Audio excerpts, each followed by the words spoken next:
देश की राजधानी दिल्ली और उसी दिल्ली की मुख्यमंत्री रेखा गुप्ता जो अवैध सुरक्षा घेरे में रहती है, लेकिन उस सुरक्षा घेरे में 3 दिन पहले सेंध लग चुकी है। बावजूद इसके रेखा गुप्ता डरी नहीं। 3 दिन बाद ही वो कार्यक्रम में पहुंची, लेकिन यहां भी एक शख्स ने उनके कार्यक्रम में बाधा डालने की कोशिश की। आरोपी ने रेखा गुप्ता के कार्यक्रम में जमकर हंगामा किया, यानी पहले हमला और अब उनके कार्यक्रम में हंगामा, जो किसी बड़ी साजिश की ओर इशारा कर रहा है। अब जरा इन दोनों तस्वीरों को गौर से देखिए। दिल्ली की मुख्यमंत्री पर हमले के बाद फिर से हंगामा, तो दूसरी तस्वीर लोकतंत्र के उस मंदिर की है जिसे सबने सुरक्षित माना जाता है, लेकिन यहां भी सुरक्षा में एक बड़ी चूक हुई है। दीवार फांदकर एक शख्स संसद के गरुड़ द्वार तक पहुंच गया। पेड़ के जरिए पार्लियामेंट के अंदर कूद गया। कहा जा रहा है शायद यही वो पौधा है, यही वो पेड़ है जिसके जरिए चढ़ सकता है, क्योंकि अगर आप देखें तो ये पेड़ सीधे संसद के ऊपर तक पहुंचता है। सिर्फ संसद भवन की सुरक्षा में सेंध ही नहीं, दिल्ली की मुख्यमंत्री के खिलाफ दूसरी बार साजिश हुई है। इस बार उनके कार्यक्रम में हंगामा हुआ है। हालांकि उनकी सुरक्षा में मुस्तैद फोर्स ने मोर्चा संभालते हुए हमले को नाकाम कर दिया। बैक टू बैक सीएम के खिलाफ हमला और हमले की साजिश पर रेखा गुप्ता का भी बयान आ चुका है कि आपकी ये मुख्यमंत्री दीदी ना डरेगी, ना थकेगी, ना हारेगी। जब तक दिल्ली को दिल्ली के अधिकार ना मिल जाए, वो आपके साथ संघर्ष करती रहेगी। अब ऐसे में सबसे बड़ा सवाल है, सीएम रेखा गुप्ता का दुश्मन कौन है? सीएम के खिलाफ ये कैसी साजिश? बार बार सीएम की सुरक्षा में चूक कैसे? सवाल इसलिए भी क्योंकि संसद भवन से लेकर सीएम रेखा गुप्ता की सुरक्षा में चूक किसी बड़ी साजिश की ओर इशारा कर रहा है। दिल्ली की मुख्यमंत्री रेखा गुप्ता पर हुए हमले की जांच जारी है। दिल्ली से लेकर राजकोट तक पुलिस राजेश खिमजी की कुंडली खंगालने में जुटी हुई है और ये जानने की कोशिश कर रही है कि हमले के वक्त कौन कौन राजेश खिमजी के संपर्क में था। पुलिस ने राजेश खिमजी के एक दोस्त को हिरासत में भी लिया है। इसके अलावा राजेश से जुड़े करीब 10 लोगों की लिस्ट तैयार की गई है, जिनसे पूछताछ चल रही है ताकि सच सामने आए कि हमले के पीछे आखिर मकसद क्या था। क्योंकि सीएम रेखा गुप्ता पर हमले के बाद गृह मंत्रालय इस केस को बेहद गंभीरता से ले रहा है और दिल्ली से राजकोट तक पुलिस का ताबड़तोड़ एक्शन जारी है। हमले के बाद दिल्ली पुलिस की एक टीम राजकोट गई और राजेश के एक दोस्त को हिरासत में लिया। पूछताछ में कई चौंकाने वाले खुलासे हुए हैं। जानकारी के मुताबिक इस दोस्त ने आरोपी राजेश को ऑनलाइन पैसे ट्रांसफर किए थे। हमले से पहले राजेश जिनके साथ फोन पर बात कर रहा था, पुलिस उनसे भी पूछताछ कर रही है। इसके अलावा दिल्ली पुलिस उन 10 लोगों पर नजर रख रही है जो कॉल और चैट के जरिए आरोपी के संपर्क में थे। 5 दिन की रिमांड मिलने के बाद हमलावर राजेश को सिविल लाइंस थाने में रखा गया है। वहीं दिल्ली पुलिस गुजरात पुलिस के सहयोग से आरोपी की पूरी कुंडली खंगाल रही है। आवारा कुत्तों को आज सशर्त आजादी मिल गई है। सुप्रीम कोर्ट ने अहम फैसले में कहा कि आवारा कुत्तों को शेल्टर होम में नहीं रखा जाएगा, बल्कि उन्हें वापस उनके इलाकों में छोड़ दिया जाएगा, लेकिन कई शर्तों के साथ। कोर्ट ने आदेश देते हुए कहा कि हिंसक और बीमार कुत्ते शेल्टर होम में ही रहेंगे। कोर्ट ने अपने आदेश में और भी कई अहम बातें कही हैं, उन बातों को आप जरा जान लीजिए। क्योंकि सुप्रीम कोर्ट ने अपने फैसले में साफ कह दिया कि जिन आवारा कुत्तों को जहां से पकड़ा जाएगा उन्हें उसी जगह पर छोड़ा जाएगा। सुप्रीम कोर्ट के आदेश के मुताबिक जिन कुत्तों को पकड़ा गया है उन्हें नसबंदी और टीकाकरण के बाद ही छोड़ा जाएगा। रेबीज से संक्रमित और आक्रामक कुत्तों को सड़क पर नहीं छोड़ा जाएगा। नगर निगम को कुत्तों को खिलाने के लिए अलग जगह बनानी होगी। फैसला ये हुआ कि उनको अपनी जगह में वापस डाला जाए एज पर द रूल्स। तो ये तो बहुत ही साइंटिफिक फैसला हुआ है और मैं बहुत खुश हूँ इस पर। करंट क्राइसिस को ओवरकम किया जाए, एबीसी रूल्स को फॉलो किया जाए और 1-2 चीज़ें और उन्होंने कही हैं फीडिंग के को लेके और एग्रेसिव डॉग्स का कैसे एड्रेस किया जाए। तो I think it's a very very balanced order, very balanced order. Supreme court के आदेश के बाद डॉग लवर्स के बीच खुशी का माहौल है। 11 अगस्त को आवारा कुत्तों को 8 हफ्तों में दिल्ली एनसीआर के रिहायशी इलाकों से शेल्टर होम भेजने का आदेश दिया गया था, जिसके बाद जगह जगह पर डॉग लवर्स इस फैसले का विरोध कर रहे थे। कर्नाटक के उप मुख्यमंत्री डीके शिवकुमार ने विधानसभा में आरएसएस का गीत गाकर सभी को चौंका दिया। जो गीत आमतौर पर संघ की शाखाओं में गाया जाता है, एक कांग्रेस नेता की जुबान पर उसे सुनकर कयासों के बाजार भी गर्म हो गए, जिसका वीडियो सोशल मीडिया पर तेजी से वायरल हो गया। नमस्ते सदा वत्सले मातृभूमि जया हिंदू भूमि सुगम वर्धितोहम। चूंकि कांग्रेस पार्टी हमेशा से आरएसएस की कड़ी आलोचना करती रही है, ऐसे में कांग्रेस के ही वरिष्ठ नेता और राज्य सरकार के अहम चेहरे का यह कदम कई सवाल खड़े करता है। मानसून सत्र में बेंगलुरु हादसे पर चर्चा के दौरान डीके शिवकुमार ने आरएसएस एंथम क्यों गाया, इसको लेकर राजनीतिक गलियारों में चर्चा और अटकलों का दौर शुरू हो गया है। बीजेपी ने इसे कांग्रेस की दोहरी राजनीति बताया, जबकि शिव कुमार ने सफाई देते हुए कहा कि वो जन्मजात कांग्रेसी हैं और सिर्फ रिसर्च के लिए आरएसएस का अध्ययन किया है। उन्होंने कहा कि एक नेता को अपने विरोधियों को भी जानना चाहिए। इस विवाद ने कर्नाटक की राजनीति में कांग्रेस आरएसएस के संबंधों पर नई बहस छेड़ दी है। जुम्मे का दिन मस्जिद में राहुल गांधी और 1985 का राजीव गांधी कनेक्शन। बिहार में राहुल गांधी की वोटर अधिकार रैली, जिसकी शुरुआत चुनाव आयोग के खिलाफ हुई थी, लेकिन अब इस यात्रा में वोट बैंक की राजनीति करने की जा रही है, ये आरोप सत्ता पक्ष के द्वारा लगाया जा रहा है। राहुल गांधी और तेजस्वी यादव इस बार मुंगेर में खानकाह रहमानी मस्जिद पहुंचे और इसके बाद सवाल खड़े किए गए कि क्या बिहार में राहुल गांधी और तेजस्वी की नैया एम फैक्टर के सहारे पार हुई। पहली तस्वीर 1985 की है और दूसरी तस्वीर 2025 यानी आज की है। दो अलग अलग राजनीतिक दौरों की इन तस्वीरों में एक समानता है, जिसमें दोनों नेता मुंगेर की खानकाह रहमानी मस्जिद में बैठे हुए दिखाई दे रहे हैं। यानी राहुल गांधी भी अपने पिता के नक्शे कदम पर हैं, आगे बढ़ चुके हैं और पूरे बिहार में खास संदेश देने की कोशिश कर रहे हैं। ये जो वोट चोरी है ना, ये संविधान पर आक्रमण है। हिंदुस्तान के हर गरीब को मालूम होना चाहिए कि ये संविधान आपको बचाता है। यानी वोट चोरी के जिस मुद्दे पर राहुल गांधी बिहार में यात्रा कर रहे हैं, उसके पीछे वोट बैंक की राजनीति भी है। और जो तस्वीर मुंगेर से आई है वो कुछ इसी ओर इशारा करती है, क्योंकि बिहार में 17.70% मुसलमान हैं, जिसमें पिछड़ी जाति 3% है, अशरफ जो कि सवर्ण में आते हैं वो 4% है और पसमानदा मुसलमान 10% हैं, जिस पर अब आरजेडी के साथ कांग्रेस की भी नजर है। और इसी वर्ग को साधने के लिए राहुल गांधी 1985 वाली सियासत को धरातल पर उतारने के लिए मुंगेर के खानकाह रहमानी मस्जिद पहुंच गए। प्रधानमंत्री नरेंद्र मोदी आज चुनावी राज्य बिहार के दौरे पर थे, जहां उन्होंने गयाजी में 13,000 करोड़ की सौगात दी और मंच से विरोधियों को भी निशाने पर लिया।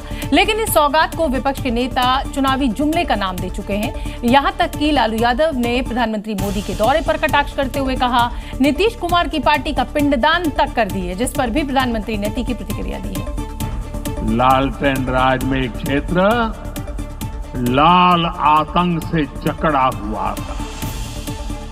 माओवादियों की वजह से शाम के बाद कहीं आना जाना मुश्किल था। पीएम मोदी सौगात देने गयाजी आए थे, लेकिन जिस तरह लालू यादव ने उनके दौरे को चुनावी जुमला बताया, पीएम मोदी ने भी उसी अंदाज में पलटवार किया। दरअसल लालू यादव ने कहा था, प्रधानमंत्री मोदी जी आज गया में नीतीश कुमार की राजनीति और उनकी पार्टी का पिंडदान करने आ रहे हैं। ऐसे में पीएम मोदी ने भी लालू यादव के पिंडदान वाली सियासत पर तीखी प्रतिक्रिया दी और बताया कैसे बिहार की जनता को आरजेडी सिर्फ वोट बैंक मानती है। बिहार के लोगों को आरजेडी और उनके साथी सिर्फ अपना वोट बैंक मानते हैं। उन्हें गरीब के सुख दुख, गरीब के मान सम्मान से कोई मतलब नहीं है। अब गयाजी में किसकी सियासत का पिंडदान होगा, ये चुनावी परिणाम ही बताएंगे। लेकिन पीएम मोदी भी इस बार बिहार विधानसभा चुनाव से पहले पूरी तरह से एक्टिव नजर आ रहे हैं। चुनाव से पहले बिहार में 2017 वाले यूपी समीकरण बनते दिख रहे हैं। तेज प्रताप का जयचंद वाला ऐलान और फिर अचानक चुप्पी ने कई सवालों को जन्म दे दिया है। क्या बिहार में भी उत्तर प्रदेश के सपा जैसी रार होने वाली है? क्या फैमिली ड्रामे में आरजेडी फंसने वाली है? क्या तेज प्रताप के जयचंद कोई और हैं? अगर हाँ, तो फिर अचानक वो चुप क्यों हो गए, जरा समझिए। इसे लेकर तेज प्रताप यादव ने एक्स पर एक लंबा चौड़ा पोस्ट भी किया है। तेज प्रताप यादव का दावा है कि 5 परिवार के लोगों ने उनके पॉलिटिकल करियर को बर्बाद करने की साजिश की है। अब ये 5 कौन लोग हैं, ये तो तेज प्रताप ही जाने। तेज प्रताप उन्हें जयचंद कहते हैं और दावा करते हैं कि जल्द ही उनके नाम सामने रखेंगे। यही नहीं, उन्होंने कानूनी कार्रवाई करने की भी चेतावनी दे दी है। 5 परिवार के लोगों ने षड्यंत्र रचा है और इसको मेरे जीवन को बर्बाद करने का काम किया है, तहस नहस करने का काम किया है। मैं कोर्ट भी जाऊंगा, अब मैं केस भी करूंगा। मैं तेज प्रताप का ये तेवर देख लालू परिवार में भी घबराहट है, क्योंकि तेज प्रताप की अखड़ता का अंदाजा उन्हें भी है। बिहार की राजधानी पटना में पदयात्रा के दौरान बवाल मच गया। दरअसल अपनी मांगों को लेकर राशन डीलर सड़कों पर उतरे थे और इस दौरान प्रदर्शनकारियों और पुलिस के बीच झड़प हो गई। देखते ही देखते हालात इतने बिगड़ गए कि पुलिस को प्रदर्शन कर रहे राशन डीलर्स पर वाटर कैनन का इस्तेमाल करना पड़ा। दरअसल राशन डीलर अपनी मांगों को लेकर सड़कों पर उतरे थे। राशन डीलर गांधी मैदान की तरफ बढ़ रहे थे। पुलिस ने जब रोकने की कोशिश की तो राशन डीलर्स भिड़ गए, जिससे वहां पुलिस से झड़प हो गई। आरोप है कि कुछ लोगों ने law and order DSP Krishna Murari की कॉलर पकड़कर खींचा। हालात बिगड़ता देख पुलिस को भी लाठी चार्ज करना पड़ा, जिससे अफरा तफरी मच गई। लोग लाठियों से बचने के लिए इधर उधर भागने लगे।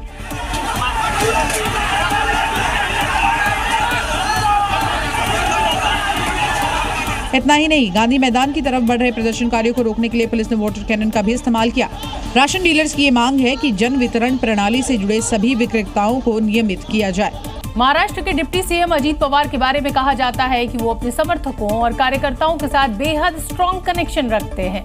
हालांकि वो आमतौर पर शांत और गंभीर ही नजर आते हैं, लेकिन अपने वर्धा दौरे पर जब एक कार्यकर्ता ने उन्हें आई लव यू अजीत दादा कहा तो फिर क्या हुआ, आप देखिए। उन्होंने आई लव यू टू कहने में जरा भी देर नहीं लगाई। दरअसल वर्धा में अजित पवार एनसीपी के एक प्रेरणा कार्यक्रम में शामिल होने के लिए पहुंचे हुए थे। इसके बाद वर्धा में ही पार्टी के एक वरिष्ठ नेता के आवास पर भोजन करने पहुंचे, जिसके बाद उन्होंने पार्टी के कार्यकर्ताओं के साथ समय बिताया और संवाद किया। इससे कार्यकर्ता काफी खुश और जोश में दिखाई दिए। इसी दौरान जब अजित पवार वहां से अपने दूसरे कार्यक्रम के लिए निकल रहे थे तो एक कार्यकर्ता ने उन्हें आई लव यू कह दिया, लेकिन बजाय झेपने के अजित पवार ने तुरंत इसका रिप्लाई कर दिया।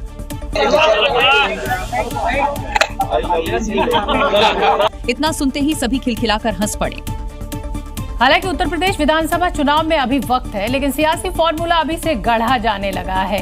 अखिलेश यादव एमवाई से आगे बढ़ते हुए पीडीए का फॉर्मूला सेट कर समाजवादी पार्टी को दोबारा सत्ता में लाने की कवायद में जुटे हुए हैं और इसके जवाब में बीजेपी ने भी अब एक नया फॉर्मूला गढ़ दिया है, पीडीआर फॉर्मूला। देखते हैं कि आने वाले दिनों में कौन सा फॉर्मूला किस पर भारी पड़ता है। हालांकि लोकसभा के चुनाव में अखिलेश का पीडीए फॉर्मूला काफी कारगर साबित हुआ। बावजूद इसके कि प्रदेश में योगी जी की सरकार पूरे हनक के साथ चल रही थी, ऐसे में अब बीजेपी के अखिलेश के फॉर्मूले की काट निकाली है। जिन लोगों की बोलती दंगों के समय पीड़ित हिंदुओं के पक्ष में नहीं होती थी, पीड़ित में से दलित भी था, पिछड़ा भी था। योगी जी हर मंच से सपा के पीडीए के पीडी यानी पिछड़े और दलित को राष्ट्रवाद का पाठ पढ़ाते हुए दिखाई दे रहे। सपा के पीडीए यानी पिछड़ा, दलित और अल्पसंख्यक की काट के लिए बीजेपी ने पीडीआर की योजना बनाई है। बीजेपी का पीडीआर यानी पिछड़ा, दलित और राष्ट्रवाद है। जाहिर सी बात है, इस बार का चुनाव योगी आदित्यनाथ की साख और नाक से जुड़ा होगा, क्योंकि उनकी नाक के नीचे से ही सपा 37 सीटें निकाल के लाई थी। भगवान श्री कृष्ण पर लगे माखन चोर के टैग को हटाने के लिए मध्य प्रदेश सरकार अभियान चला रही है। वहीं कृष्ण भक्त इस अभियान का विरोध कर रहे हैं। श्रद्धालु मध्य प्रदेश सरकार से फैसला वापस लेने की मांग कर रहे हैं, क्योंकि श्री कृष्ण के माखन चोर टैग को लेकर मध्य प्रदेश में मोहन सरकार ने अभियान चलाने की योजना बनाई है। सीएम मोहन यादव ने कहा कि श्री कृष्ण का वो कंस के खिलाफ विद्रोह था। विद्रोह भी था उस समय का, जिसके आधार पर भगवान कृष्ण ने संदेश देने का प्रयास किया। जाने अनजाने हम भगवान के उस विद्रोह को पता नहीं क्या कहने लग जाते। मध्य प्रदेश सरकार के इस अभियान पर भक्तों ने विरोध जताया। प्यार की भाषा होती है, ये गवर्नमेंट की, मध्य प्रदेश गवर्नमेंट की एकदम बहुत बुरी है शब्द है, इसका हम लोग अवहेलना करते हैं। भगवान मैया के यहाँ तो 9 लाख गाय थी, नंद बाबा के यहाँ 9 लाख गाय थी, लेकिन भगवान गोपियों के भाव के कारण दूसरे गोपियों के घर जा जाके भगवान माखन चुराते थे। भगवान ने यहाँ गोपियों का लूट लूट के माखन खाया, तो भगवान का नाम इसलिए माखन चोर रखा गया, ना कि भगवान कोई चोर है। मध्य प्रदेश सरकार इस अभियान के लिए कथावाचकों, धर्मगुरुओं, समाज के प्रबुद्ध जनों से अपील करेगी कि श्री कृष्ण को माखन चोर ना पुकारा जाए। उत्तर प्रदेश में अब तक होटलों, ढाबों पर पहचान छिपाई जा रही थी, लेकिन अब अपना कारोबार बढ़ाने के लिए बैंड बाजा वाले भी हिंदू नाम से अपनी दुकान चला रहे हैं और इसके बाद मुरादाबाद में एक नया ही विवाद छिड़ गया है, क्योंकि मालिक का नाम है हाजी अनीस, लेकिन दुकान पर अशोक बैंड लिखा है। मालिक का नाम है हनीफ, लेकिन बड़े बड़े अक्षरों में दुकान पर रवि बैंड लिखा है। सिर्फ 1-2 नहीं, बल्कि नाम बदलकर बैंड बाजे का काम मुरादाबाद में कुछ इसी तरह चल रहा है, जिस पर विवाद होना लाजमी है। तो मैंने देखा कि ये बैंड शर्मा बैंड है, इसको आकिल चला रहे हैं, श्रीओम बैंड है। तो मैंने काफी ज्यादा इस पे अपना मतलब वर्क किया। उसके बाद मुझे पता चला कि लोग पहचान छुपाकर काम कर रहे हैं, जिसके बाद सीएम पोर्टल पर शिकायत कर दी और मामला तुल पकड़ने लगा। जानकारी के मुताबिक अब पुलिस तमाम मुस्लिम बैंड संचालक जो पहचान छिपाकर हिंदू देवी देवताओं के नाम से बैंड पार्टी चला रहे हैं, उसे नाम हटाने के लिए कहा है। साथ ही नाम हटाने के लिए समय भी तय कर दिया गया है। अगर वक्त रहते हिंदू देवी देवताओं के नाम नहीं हटाए गए तो पहचान छिपाने वालों के खिलाफ पुलिस कार्रवाई भी कर सकती है। पुलिस झूठे केस में फंसा रही है, सरकारी दफ्तरों का चक्कर लगाकर परेशान है। मुख्यमंत्रियों की जनसुनवाई में या हेल्पलाइन नंबर पर ऐसी शिकायतें आती हैं, लेकिन मध्य प्रदेश में मुख्यमंत्री हेल्पलाइन नंबर पर स्वतंत्रता दिवस समारोह पर एक लड्डू दिए जाने की शिकायत अब दर्ज कराई गई है। यह अजीबोगरीब मामला भिंड जिले के रौन पंचायत से जुड़ा हुआ है और शिकायत करता है कमलेश कुशवाहा, जिन्होंने पंचायत में आयोजित स्वतंत्रता दिवस समारोह में एक लड्डू मिलने से इतना वो खफा हुए कि सीएम हेल्पलाइन पर फोन करके बकायदा इसकी शिकायत कर दी। हेलो जी, मैं भिंड जिले के रौन ब्लॉक के नौधा गांव से बोल रहा हूं। अपना नाम बताएं। जी, मेरा नाम हुआ कमलेश कुशवाहा। शिकायत क्या है आपकी? मेरे पंचायत में पंचायत सचिव ने 15 अगस्त को मुझे एक लड्डू दिया। भले ही कमलेश सिर्फ एक लड्डू मिलने से नाराज है, लेकिन कहीं न कहीं उन्होंने पंचायतों में सरकारी कार्यक्रम के लिए मिलने वाले फंड में होने वाले घपलों को उजागर कर दिया है और यही वजह है कि उनकी शिकायत बाकायदा रजिस्टर कर ली गई है। ड्राइविंग लाइसेंस बनवाने की प्रक्रिया अब और पारदर्शी और हाईटेक हो गई है। उत्तर प्रदेश के प्रयागराज में ट्रायल बेसिस पर लागू की गई नई व्यवस्था में अब इंसान नहीं, आर्टिफिशियल इंटेलिजेंस यानी एआई तय करेगा कि आपको लाइसेंस मिलेगा या नहीं। इससे ड्राइविंग लाइसेंस बनवाना और भी चुनौतीपूर्ण होगा, क्योंकि अब फैसला आरआई नहीं एआई करेगा। प्रयागराज में शुरू हुई इस नई तकनीक के तहत ड्राइविंग टेस्ट के दौरान आपकी हर हरकत पर एआई बेस्ड कैमरे नजर रखेंगे और टेस्ट में पास होने के लिए 100 में कम से कम 60 नंबर लाने होंगे। इसमें किसी तरह का मैनुअल हस्तक्षेप नहीं रहेगा। हाँ, कैमरे एआई बेस्ड हैं और ऑटोमेटिक वो रीड करते हैं, उसमें किसी का कोई रोल नहीं है। पहले जहां इंस्पेक्टर तय करता था कि लाइसेंस मिलेगा या नहीं, अब उसका फैसला एआई करेगा और नतीजा भी तुरंत आपके स्कोर के साथ मिल जाएगा। इससे घूसखोरी के साथ साथ सड़क हादसों में भी कमी आएगी। तो अगली बार ड्राइविंग टेस्ट देने जाएं तो तैयार रहें एआई के इम्तिहान के लिए, क्योंकि कैमरे की नजर से कुछ नहीं छुपेगा। अनजान स्थानों पर जाने के लिए अक्सर हम और आप गूगल मैप्स का सहारा लेते हैं, ये जानते हुए भी कि ये मैप कई बार धोखा दे जाता है और इसकी खबरें भी लगातार आती रहती हैं। अब एक खबर उत्तर प्रदेश के सहारनपुर से आई है, जहां मैप ने मंदिर की बजाय कार सवारों को तालाब में पहुंचा दिया, जिसके बाद कार सवारों ने शीशा खोलकर किसी तरह अपनी जान बचाई। तालाब में फंसी इस कार से बचकर निकलते ये लोग चौधरी चरण सिंह यूनिवर्सिटी के छात्र हैं। मेरठ से अंबाला के शाहाबाद स्थित महर्षि मार्कंडेय मंदिर दर्शन के लिए निकले चारों युवक सहारनपुर से आगे बढ़ते ही गलत रास्ते पर चले गए और इसी दौरान जब मैप के भरोसे एक जगह उन्होंने अपनी कार मोड़ी तो उनका वाहन अचानक पानी से भरे गहरे गड्ढे में जा समाया और फिर देखते ही देखते कार पूरी तरह से पानी में डूब गई। लेकिन कार के डूबने से पहले ही सभी छात्रों ने हिम्मत दिखाई और कार की छत पर जा चढ़े और मदद के लिए आवाज देने लगे, जिसे सुनकर बड़ी संख्या में ग्रामीण मौके पर पहुंचे और ट्रैक्टर और रस्सियों के सहारे युवकों का रेस्क्यू किया। पाकिस्तान के पूर्व प्रधानमंत्री इमरान खान की मुश्किलें कम होने का नाम नहीं ले रही हैं। 21 अगस्त को पाकिस्तान के सुप्रीम कोर्ट ने इमरान खान को राहत दी, लेकिन जश्न मनाने से पहले बुरी खबर आ गई। इमरान के भतीजे को बंदूक की नोक पर कुछ लोग उठाकर ले गए। जिस प्रकार इमरान की रिहाई के खिलाफ पूरे देश में कैंपेन चल रहा है, लग रहा है इससे मुनीर की पलटन बौखला गई है। तभी पाकिस्तान में इमरान खान के रिश्तेदारों को टारगेट किया जा रहा है। सीसीटीवी फुटेज में आप देख सकते हैं कि सिविल ड्रेस में पुलिस के अधिकारी इमरान के भतीजे को लेकर जा रहे हैं। पूरी घटना लाहौर की है। शाहरेज खान इमरान की बहन अलीमा खान का बेटा है। गुरुवार को लाहौर स्थित उनके घर से हथियारबंद लोगों ने उठा लिया। शुरुआत में पीटीआई ने इसे अगवा बताया, हालांकि बाद में पुलिस ने पुष्टि की कि शाहरेज को 9 मई के मामलों में गिरफ्तार किया गया है। लेकिन शाहरेज की फैमिली को एनकाउंटर का डर है, क्योंकि इमरान खान को 8 मामलों में जमानत मिलने के बाद आर्मी चीफ मुनीर खौफ में है और इमरान को रोकने के लिए नई नई चालें चल रहा है। उत्तर प्रदेश के आजमगढ़ में एटीएस ने अंतर्राज्यीय गैंग का भंडाफोड़ किया। पुलिस के मुताबिक ये गैंग रोहिंग्या, बांग्लादेशी समेत विदेशी नागरिकों के फर्जी दस्तावेज बनवाते थे। एटीएस ने गैंग के सरगना समेत 8 लोगों को गिरफ्तार किया है। मतलब एक तरफ प्रधानमंत्री नरेंद्र मोदी ने घुसपैठियों के खिलाफ एक्शन की बात कही, दूसरी तरफ योगी फोर्स ने कार्रवाई करते हुए गैंग का पर्दाफाश कर दिया। देश का भविष्य घुसपैठियों को नहीं तय करने देंगे।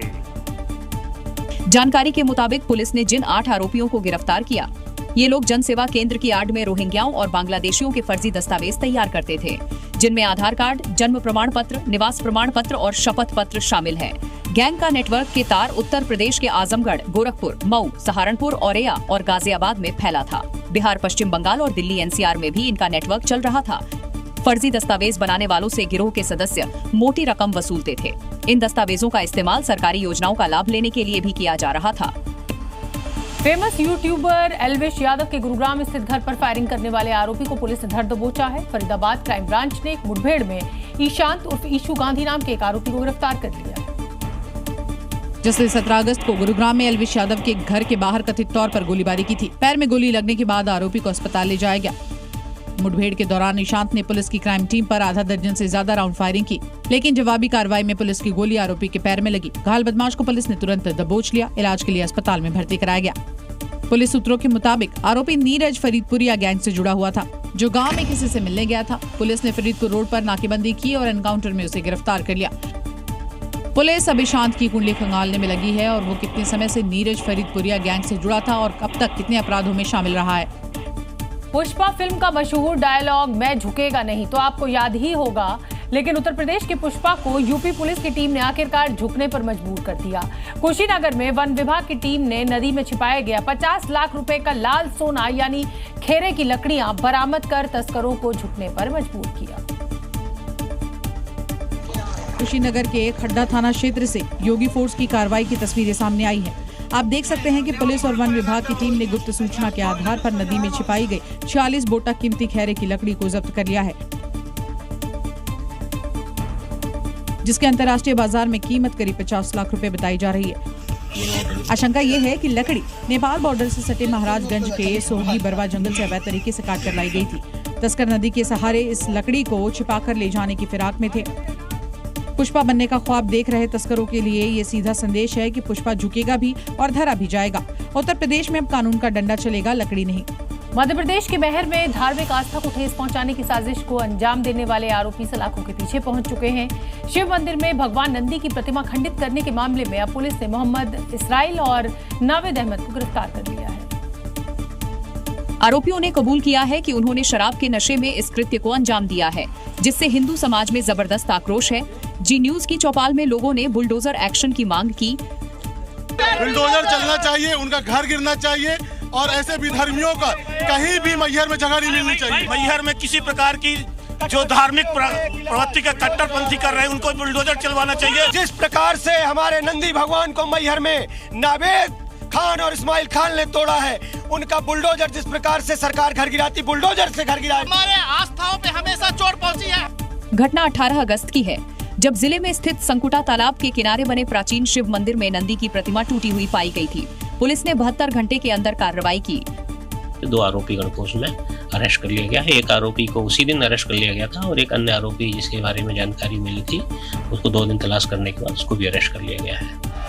लोगों की मांग है कि आरोपियों को ऐसा सबक मिले कि फिर कोई धार्मिक आस्था से खिलवाड़ करने की जुर्रत न करे।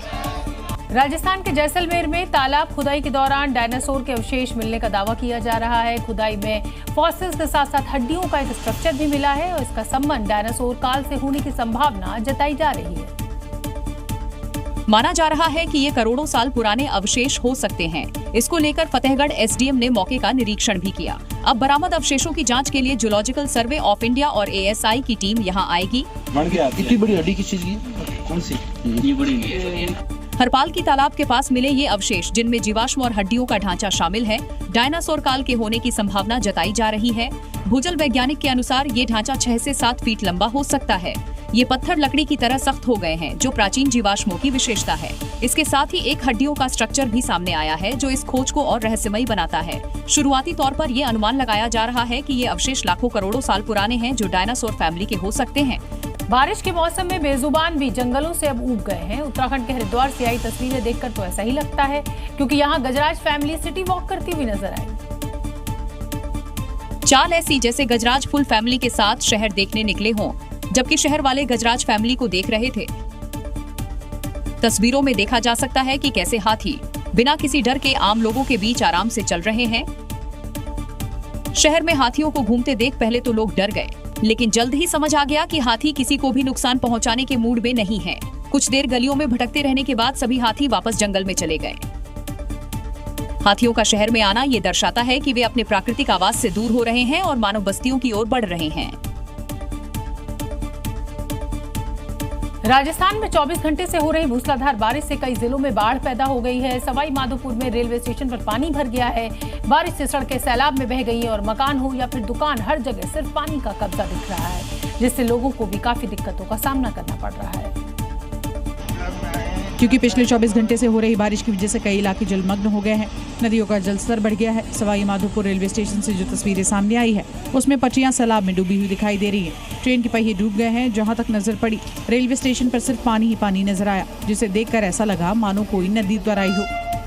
ऐसी ही तस्वीरें सवाई माधोपुर के दूसरे इलाकों से भी सामने आई, जहां पर भारी बारिश की वजह से नदी खतरे के निशान पर पहुंच गई और जिसकी वजह से स्कूल हो या फिर मकान, हर जगह पानी का कब्जा नजर आ रहा है। यही नहीं, नदियों का जलस्तर बढ़ने की वजह से कटान शुरू हो गया है, जिसकी वजह से सड़कें सैलाब में बह गई और वहां गहरा गड्ढा हो गया। लोगों को काफी दिक्कतों का सामना करना पड़ा, क्योंकि हाईवे पर लोग काफी देर तक फंसे रहे। सवाई माधोपुर में बारिश के हालातों को देखते हुए स्कूलों की छुट्टियां कर दी गई।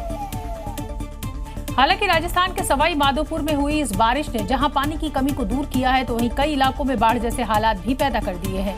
लगातार हो रही बारिश की वजह से हालात बेकाबू होते जा रहे हैं।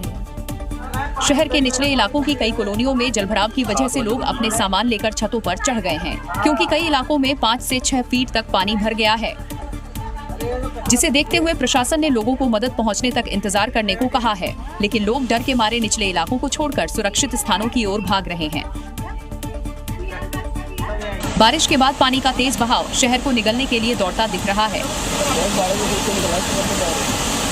कई निर्माण कार्यों पर भी असर पड़ा है। गलियां, सड़कें सब कुछ पानी में डूब गई हैं।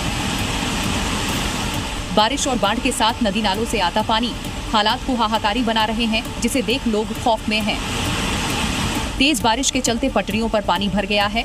इसकी वजह से सिग्नल सिस्टम फेल हो गया, जिसका असर ट्रेनों के परिचालन पर पड़ रहा है। पहाड़ों पर लगातार हो रही बारिश और लैंडस्लाइड लोगों के लिए अब मुसीबत का सबब बन गई है। उत्तरकाशी के सयाना चट्टी में लैंडस्लाइड की वजह से यमुना नदी का बहाव रुक गया और पानी इकट्ठा होने से वहां अस्थायी झील बन गई, जिससे यहां रहने वाले लोगों के लिए अब खतरा और भी बढ़ गया है। अब ये वीडियो देखिए। तस्वीरें उत्तरकाशी यमुनोत्री हाईवे की हैं, जहां सयाना चट्टी में यमुना नदी का प्रवाह रुकने से अस्थायी झील बन गई है और नदी का पानी आबादी वाले क्षेत्रों में घुस गया है। पानी का जलस्तर लगातार बढ़ता जा रहा है, अब जिससे पूरी सयाना चट्टी जलमग्न हो गई। रोड से नीचे की ओर बने घरों और होटलों में भी पानी भर गया। इतना ही नहीं, पुल भी पानी में जलमग्न हो चुका है। इस इलाके के लगभग सभी घरों को प्रशासन ने खाली करा लिया है। करीब 150 लोगों को सुरक्षित स्थानों पर शिफ्ट किया जा चुका है। वहीं SDRF, NDRF, police, fire service की टीमें भी इलाके में तैनात की गई हैं और आसपास के लोगों को अलर्ट पर रहने के लिए कहा गया है।